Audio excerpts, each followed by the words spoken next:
Child Victims Act, now in effect in Maryland.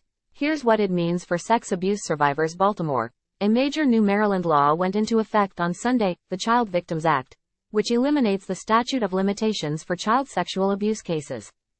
Time equals 400 ms. Greater than the new legislation opens the door for survivors of abuse at the hands of church leaders within the Archdiocese of Baltimore to take legal action.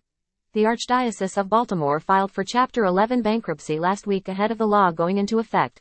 WJZ spoke with an attorney who broke down what this new law means.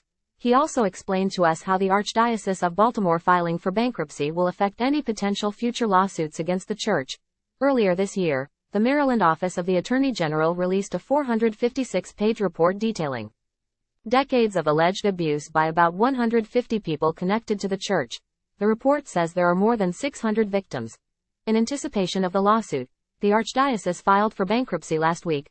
This is all going to go in front of a bankruptcy judge, attorney Patrick Seidel said. They are going to identify all the claims during the bankruptcy proceedings. They're gonna identify a pool of assets that they have for those claims.